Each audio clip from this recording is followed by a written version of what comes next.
السلام علیکم دوستو، آج کی کہانی کا نام ہے نکھٹو اور مرغی۔ ایک دفعہ کا ذکر ہے کہ ایک نکھٹو کی بیوی نے کام کاج کے لیے کہا۔ سست الوجود کے پاس اور تو کوئی کام نہیں تھا، بس ایک مرغی تھی۔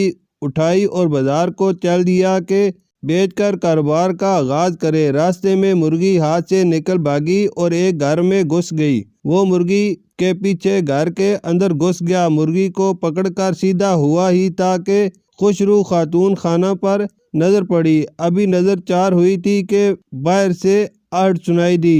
خاتون گھبرائی اور بولی کہ اس کا خاوند آ گیا ہے اور بہت شکی مزاج ہے اور ظالم بھی، اگر گھر میں کوئی مرد دیکھ لیا تو اسے جان سے مار دے گا، جلدی سے چھپ جاؤ۔ یہ سن کر نکھٹو گھبرا گیا۔ خاتون نے جلدی سے اسے ایک الماری میں گھسا دیا، لیکن وہاں ایک صاحب پہلے سے تشریف فرما تھے۔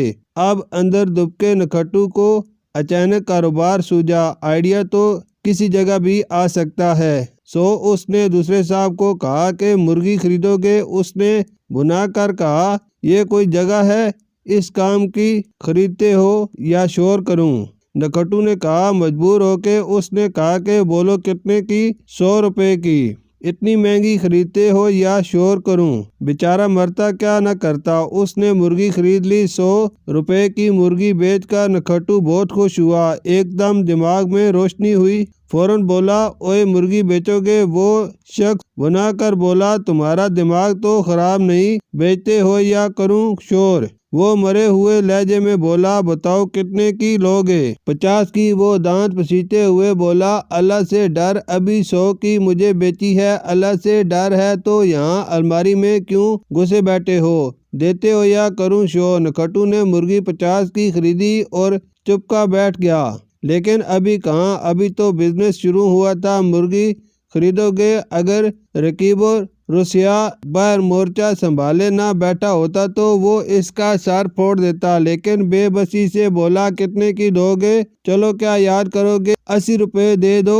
حالانکہ ابھی میں نے یہ 100 کی بیچی تھی، لیکن کسی طور واپس آ گئی۔ بے بسی کے شدید احساس کے ساتھ پہلے شخص نے مرغی خرید لی۔ قصہ مختصر، مرغی خریدتے اور بیچتے نکھٹو نے 400 روپے کما لیے، اور ہاں بتانے کی بات کہ آخر میں مرغی اس نے واپس خرید لی۔ اس کامیاب تجارت کے بعد جب گھر لوٹا تو نیک دل بیوی نے سارا ماجرا سن کے حرام کمائی کا فتویٰ لگا دیا اور کہا کہ یہ کمائی گھر میں نہیں آئے گی۔ جھگڑا بڑھا تو اگلے روز قاضی شہر کے پاس جانے کا فیصلہ کیا۔ میاں بیوی قاضی کی عدالت میں پہنچے تو قاضی یہ کہہ کر عدالت چھوڑ بھاگا کہ اوئے تم یہاں بھی آ گئے ہو، میں نے اب یہ مرغی نہیں خریدنی۔ شکریہ۔